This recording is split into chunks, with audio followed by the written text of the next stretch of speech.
साल था 1903 जब बंगाल के लेफ्टिनेंट गवर्नर जे.ए. बर्डल ने अपनी टीम के साथ कोणार्क सूर्य मंदिर का दौरा किया।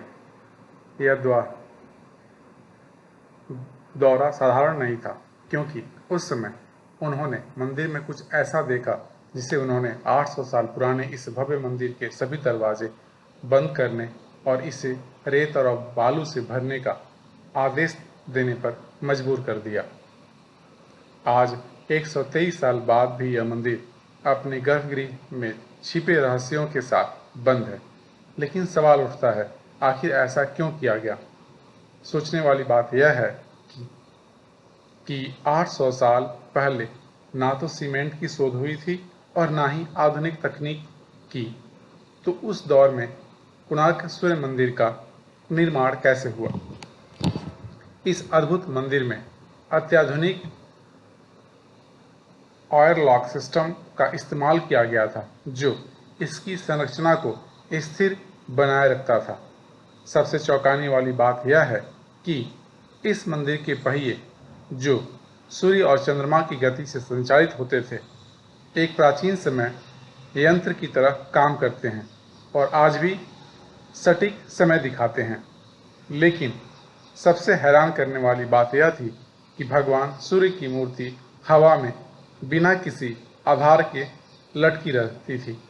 यह चमत्कारिक तकनीक आज भी मॉडर्न इंजीनियरिंग और विज्ञान के लिए एक पहेली बनी हुई है। साथ ही मंदिर के शिखर पर लगा 52 टन का विशाल चुंबक, जो इस चमत्कार को संभव बनाता था, आखिर कहाँ से लाया गया और अब वह कहाँ पर है? साल 2022 में भारत सरकार ने इस मंदिर से रेत हटाने और इसके गर्भगृह को खोलने की योजना बनाई, लेकिन आज तक यह काम पूरा नहीं हो सका। सवाल यह है कि क्या गर्भगृह के अंदर कोई ऐसा रहस्य छिपा है जिसे दुनिया से छुपा कर रखा गया है? क्या हम कभी जान पाएंगे कि इस भव्य संरचना के अंदर क्या है? इन सभी रहस्यों, प्राचीन तकनीकों, अद्भुत इतिहास और विज्ञान से जुड़े तथ्यों को जानने के लिए इस डॉक्यूमेंट्री में हमारे साथ जुड़े रहिए, क्योंकि यह सिर्फ एक मंदिर की कहानी नहीं, बल्कि प्राचीन भारत के विज्ञान और कला का ऐसा अद्भुत प्रमाण है जो आपको चौंका देगा। उड़ीसा के पुरी जिले से लगभग 35 किलोमीटर दूर चंद्रभागा नदी के तट पर स्थित है कोणार्क सूर्य मंदिर। यह केवल एक मंदिर नहीं, बल्कि प्राचीन भारतीय ज्ञान, विज्ञान और कला का ऐसा नमूना है जो आज भी दुनिया को चकित कर देता है। सूर्य के रथ के आकार में बना यह मंदिर, जिसमें 7 घोड़े और 24 पहिए हैं, केवल एक वास्तुकला चमत्कार नहीं है, बल्कि यह खगोलीय गणनाओं और समय को मापने की प्राचीन तकनीक का प्रमाण है। इसकी ऐतिहासिक और सांस्कृतिक महत्व को देखते हुए यूनेस्को ने इसे 1984 में विश्व धरोहर स्थल के रूप में घोषित किया। यह मंदिर भारत और समृद्ध धरोहर और प्राचीन तकनीक का अनूठा प्रतीक है, जो अब हम सबके मन में यह सवाल जरूर आता होगा कि इतना अद्भुत और एडवांस मंदिर का निर्माण आखिर किसने किया? इसका उत्तर जानने के लिए हमें जाना होगा द्वापर युग में, जहां भगवान श्री कृष्ण के पुत्र को एक श्राप मिला था और यहीं से पहले सूर्य मंदिर के निर्माण की कहानी शुरू होती है। शाम भगवान श्री कृष्ण और जाम के पुत्र थे। वह अपनी अद्भुत सुंदरता और आकर्षक व्यक्तित्व के लिए प्रसिद्ध थे, लेकिन यही उनकी सबसे बड़ी कमजोरी भी बन गई। शाम का अहंकार बढ़ने लगा और उन्होंने स्वयं को सबसे श्रेष्ठ मानना शुरू कर दिया। नारद मुनि, जो अक्सर देवताओं और मनुष्यों के बीच संदेश वाहक बनते थे, उन्होंने सांप को उकसाया। नारद ने सांप से कहा, तुम्हारी सुंदरता तो अद्वितीय है, क्या तुम अपना अद्भुत सौंदर्य गोपियों के बीच जाकर नहीं दिखाना चाहते? सांप अहंकार में आकर गोपियों के बीच चले गए, जो उनके पिता भगवान श्री कृष्ण को अत्यंत अनुचित लगा। भगवान श्री कृष्ण ने सांप की इस मर्यादा को तोड़ने वाली हरकत पर उन्हें कठोर श्राप दिया। तुम्हारा सुंदर शरीर अब कुष्ठ रोगों से ग्रसित हो जाएगा। श्राप का असर तुरंत हुआ और सांप का शरीर विकृत हो गया। उनके शरीर पर भयंकर फोड़े फुंसियां उभर आई। सांप अपने कष्ट से छुटकारा पाने के लिए विभिन्न ऋषियों के पास गए। अंततः उनकी भेंट महर्षि कटक से हुई। महर्षि ने सांप से कहा, तुम्हें सूर्योदय की कठोर तपस्या करनी होगी। केवल सूर्यदेव ही तुम्हें इस रोग से मुक्त कर सकते हैं।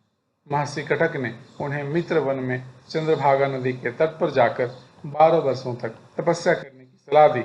सामने चंद्रभागा नदी के किनारे जाकर तपस्या शुरू की। 12 वर्षों तक उन्होंने अन्न जल का त्याग कर कठिन तपस्या की।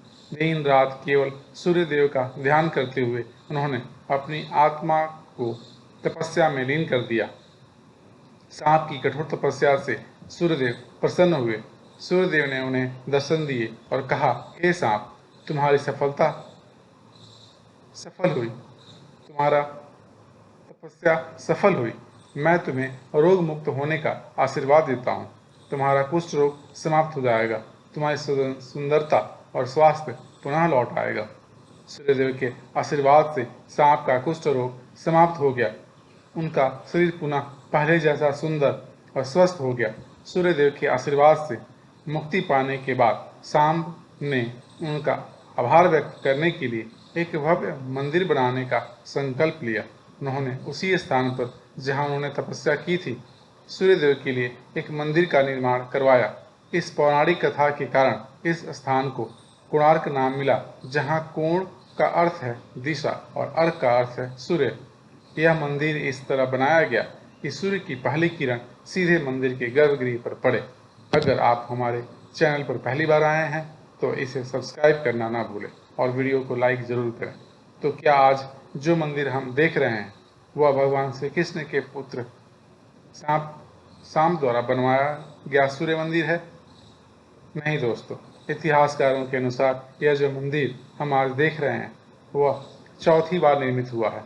आज का कोणार्क सूर्य मंदिर 13वीं शताब्दी में गंग वंश के प्रतापी राजा नरसिंह देव प्रथम के शासनकाल में बनाया गया था। यह मंदिर भारतीय वास्तुकला और धार्मिक धरोहर का अद्भुत उदाहरण है, जिसे सूर्यदेव के सम्मान में निर्मित किया गया था। कोणार्क सूर्य मंदिर के निर्माण के पीछे एक महत्वपूर्ण प्रेरणा की कहानी जुड़ी हुई है। यह प्रेरणा थी राजमाता कस्तूरी देवी की। कस्तूरी देवी ने अपने पुत्र गंग वंश के महान राजा नरसिंह देव प्रथम को एक विशेष संदेश दिया। उन्होंने नरसिंह देव को याद दिलाया कि उनके पिता ने भगवान जगन्नाथ का भव्य मंदिर बनवाया था, जो आज भी भक्ति और श्रद्धा का केंद्र है। उन्होंने कहा, सूर्यदेव के बिना जीवन की कल्पना भी नहीं की जा सकती। एक ऐसा भव्य मंदिर बनाओ जो सूर्य की महिमा को युगों युगों तक जीवित रखे और गंग वंश के वैभव और शक्ति का प्रतीक बने।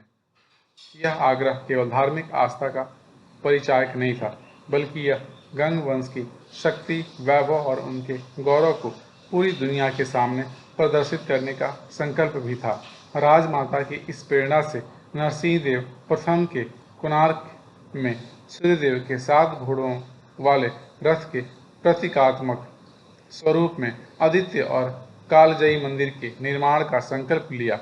राजा ने अपने मंत्री और को आदेश दिया कि इस भव्य सूर्य मंदिर के निर्माण के लिए सबसे श्रेष्ठ वास्तुकार की खोज की जाए। मंत्री ने उस समय के महान और कुशल शिल्पकार विशु महाराणा को इस कार्य के लिए चुना। राजा के आदेश पर चंद्रभागा नदी के किनारे कोणार्क सूर्य मंदिर की निर्माण की शुरुआत हुई। इस मंदिर का निर्माण 1238 ईस्वी में शुरू हुआ और 1238 ईस्वी से 1264 ईस्वी के बीच हुआ। मंदिर को तैयार करने में 12 वर्ष लगे और इस दौरान लगभग 1200 कुशल कारीगरों ने दिन रात अपनी मेहनत और लगन से इस अद्भुत संरचना को आकार दिया।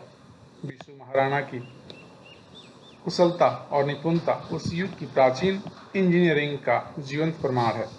उन्होंने अपनी टीम के साथ मिलकर मंदिर को बलुआ पत्थरों से तैयार किया।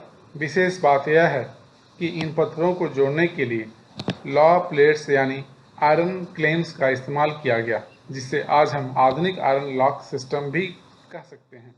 यह तकनीक उस समय के उन्नत इंजीनियरिंग को दर्शाती है। यह साबित करती है कि हमारे पूर्वज तकनीकी रूप से कितने सक्षम और उन्नत थे। मंदिर निर्माण के अंतिम चरण में जब शिखर पर कलश स्थापित करने की बारी आई तो कारीगरों के कई प्रयास असफल रहे। यह देख राजा नरसिंह देव क्रोधित हो गए और उन्होंने आदेश दिया, यदि सूर्यदेव से पहले शिखर पर कलश स्थापित नहीं हुआ तो सभी कारीगरों को मृत्युदंड दिया जाएगा।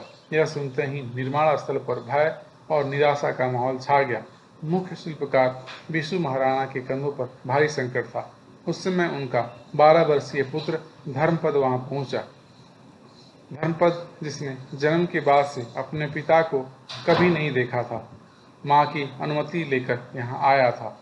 जब उसने देखा कि सभी कारीगर संकट में हैं और उसके पिता चिंता में डूबे हैं, तो उसने पूछा, पिताजी, मैं इस समस्या का हल कर सकता हूँ, क्या आप मुझे अनुमति देंगे?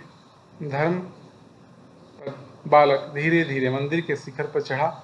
अपनी कुशलता और गणना से उसने कलश को पूरी निपुणता के साथ स्थापित कर दिया।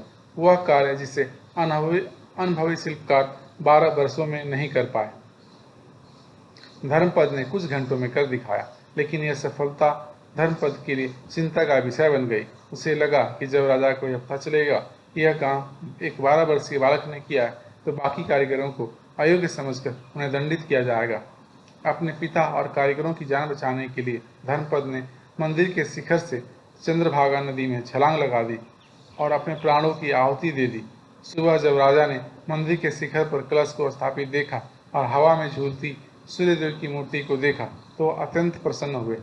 उन्होंने मंदिर के प्राण प्रतिष्ठा के लिए माघ शुक्ल सप्तमी का दिन तय किया। लेकिन जैसे ही मंदिर का प्राण प्रतिष्ठा संपन्न हुआ, कुछ रहस्यमयी घटनाएं होने लगी। सबसे पहले मंदिर के शिखर की एक विशाल मूर्ति नीचे गिर गई। फिर मंदिर के पत्थर खुद ब खुद नरसिंह देव को जब यह ज्ञात हुआ कि इस मंदिर का निर्माण का पहला दिन एक 12 वर्षीय बालक के बलिदान से शुरू हुआ था, तो उन्होंने इसे अशुभ मानते हुए मंदिर में पूजा अर्चना को रोक दिया। वर्षों तक यह भव्य मंदिर वीरान पड़ा रहा और धीरे धीरे इसके आसपास घने जंगल उग गए। कोणार्क सूर्य मंदिर के दरवाजे पिछले 123 साल से बंद हैं। पर सवाल उठता है कि आखिर इन दरवाजों को बंद किसने किया और क्यों किया? साल 1903 जब भारत पर अंग्रेजों का शासन था, उस समय बंगाल के लेफ्टिनेंट गवर्नर J.A. बोडेल, उन्होंने मंदिर की स्थिति को देखकर महसूस किया कि यह भव्य संरचना जल्द ही पूरी तरह ढह सकती है। इसे बचाने के लिए उन्होंने एक अनोखा कदम उठाया। मंदिर के गर्भगृह को रेत से भरवा दिया और इसके सभी दरवाजों को बंद करवा दिया। गवर्नर का तर्क था कि रेत मंदिर के अंदरूनी हिस्से का भार संभाल लेगी, जिससे यह संरचना सुरक्षित रहेगी। उस समय यह कदम सही समझा गया, क्योंकि तकनीकी साधन बहुत सीमित थे। हालांकि यह फैसला कितना सही था, यह आज भी एक बहस का विषय है, लेकिन इतिहास में तो अंग्रेजों के लिए तारीफ ही लिखी गई है। अब सवाल यह उठता है कि देश की आज़ादी के बाद भी क्या किसी ने इस मंदिर के दरवाज़ों को खोलने की कोशिश नहीं की? इतने सालों में आधुनिक तकनीक के होते हुए भी क्यों कोई इस गर्भगृह में प्रवेश नहीं कर सका? लेकिन 2022 में आखिरकार आर्कियोलॉजिकल सर्वे ऑफ इंडिया द्वारा एक योजना बनाई गई। इस प्राचीन मंदिर के नवीनीकरण और इसके अंदर से रेत हटाने का काम शुरू किया।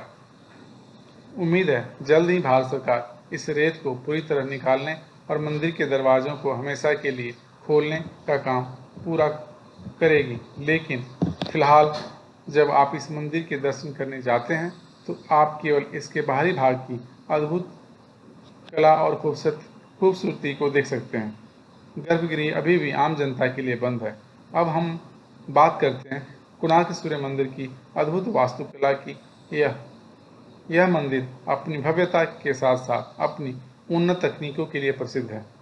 मंदिर का 52 टन का विशाल चुंबक जो पूरी संरचना को संतुलन देता था, और गर्भगृह में भगवान सूर्यदेव की अष्टधातु की मूर्ति जो हवा में तैरती थी आज भी एक रहस्य है। इसके अलावा मंदिर के विशाल पहिए जो सूर्यदेव के रथ का प्रतीक हैं, प्राकृतिक सूर्य घड़ी के रूप में काम करते हैं, आज भी सटीक समय बताते हैं। यह प्राचीन भारतीय इंजीनियरिंग और खगोल विज्ञान का अद्भुत उदाहरण है। आइए जानते हैं इन रहस्यों की गहराई को। कोणार्क सूर्य मंदिर का निर्माण इस तरह से किया गया था कि सूर्य देव की पहली किरण सीधे मंदिर के गर्भगृह में स्थित सूर्य देव की प्रतिमा पर पड़ती थी। यह अद्भुत रचना सूर्य की गति और पृथ्वी की परिक्रमा को ध्यान में रखकर की गई थी। मंदिर मुख्य रूप से बलुआ पत्थर और ग्रेनाइट से बना है, जो इसे प्राकृतिक आपदाओं के खिलाफ मजबूत बनाता था। तथा दोस्तों, आपसे एक सवाल है, कोणार्क सूर्य मंदिर के अलावा क्या आप भारत के किसी और प्राचीन सूर्य मंदिर के बारे में जानते हैं? अगर जानते हैं तो उसका नाम और उसकी विशेषता कमेंट में ज़रूर लिखें, ताकि दूसरे लोग भी इस मंदिर के बारे में जान सकें। आपका योगदान सबके लिए ज्ञानवर्धक होगा। चलिए अब आगे बढ़ते हैं। कोणार्क सूर्य मंदिर को भगवान सूर्य के रथ के रूप में बनाया गया, जो सूर्य देवता की गति और समय के चक्र का प्रतीक है। हिंदू वैदिक परंपरा में सूर्य को पूर्व में उगते हुए और 7 घोड़ों द्वारा खींचे गए रथ में आकाश में तेजी से यात्रा करते हुए दर्शाया गया है। यह रथ 7 घोड़ों द्वारा खींचा जा रहा है। यह घोड़े इंद्रधनुष के 7 रंगों का प्रतिनिधित्व करते हैं। हालांकि समय और आक्रमणों के कारण आज केवल एक घोड़े की मूर्ति शेष है। 7 घोड़े सप्ताह के 7 दिनों को दर्शाते हैं। यह बात खगोलविद अस्वीकार करते हैं, क्योंकि सप्ताह के 7 दिनों का सूर्य से कोई संबंध नहीं है। तो फिर सवाल उठता है कि सूर्य देवता का यह रथ 7 घोड़ों द्वारा ही क्यों खींचा जाता है? अगर आप कोणार्क के स्थानीय बुजुर्गों से बात करें तो वे एक दिलचस्प जानकारी साझा करते हैं। उनका कहना है कि यह हर एक घोड़े को इंद्रधनुष के अलग अलग रंगों की तरह रंगा गया था। जैसा कि हम जानते हैं, महान वैज्ञानिक आइजैक न्यूटन ने 1666 में खोज की थी कि सूर्य की रोशनी सफ़ेद नहीं होती, बल्कि यह 7 रंगों से बनी होती है। लेकिन यह मंदिर तो न्यूटन के सिद्धांत से 400 साल पहले ही बनाया गया था।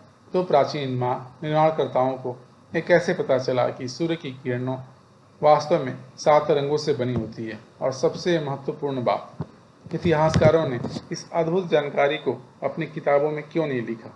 एक बात तो तय है कि जितने भी वैज्ञानिक खोजें हुई हैं, उनमें से अधिकांश का मूल प्राचीन भारत में नहीं, कहीं न कहीं छुपा है। मंदिर में 12 जोड़ी पहिए हैं, जो साल के 12 महीनों को दर्शाते हैं। हर पहिए में 8 तिलियां होती हैं। हर 2 तिलियों के बीच का समय अंतराल 3 घंटे का होता है। जब इन अंतरालों को जोड़ते हैं तो पूरे 24 घंटे का समय मिलता है। यह सूर्य घड़ी एंटी क्लॉकवाइज दिशा में पड़ी जाती है, जैसे 12 से 1.5 मिनट तक, फिर 3 से 4.5 मिनट तक। हर 90 मिनट के अंतराल में 30 खांचे होते हैं और हर एक खांचा 3 मिनट के बराबर होता है। अगर आपको सटीक समय जानना हो तो आपको पहिए के केंद्र पर अपनी उंगली रखनी होगी। आपकी उंगली की छाया जहां गिरेगी वह समय दिखाएगी और खांचे मिनटों का संकेत। यह प्राचीन सूर्य घड़ी खगोलीय गणना और विज्ञान का अद्भुत उदाहरण है। इस मंदिर की संरचना का एक अनोखा पहलू था चुंबक और आयरन का संयोजन। मंदिर के शिखर पर एक 52 टन का विशाल चुंबकीय पत्थर लगाया गया था और पत्थरों को जोड़ने के लिए लोहे की प्लेट्स का उपयोग किया गया था, जिसे हम आज के आयरन लॉक सिस्टम के रूप में जानते हैं।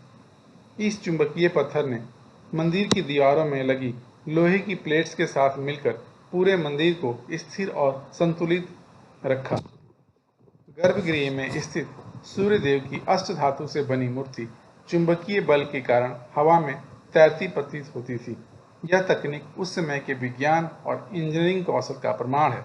लोहे की प्लेट्स और चुंबकीय पत्थर ने एक डाई मैग्नेटिक फील्ड बनाया जिससे प्रतिमा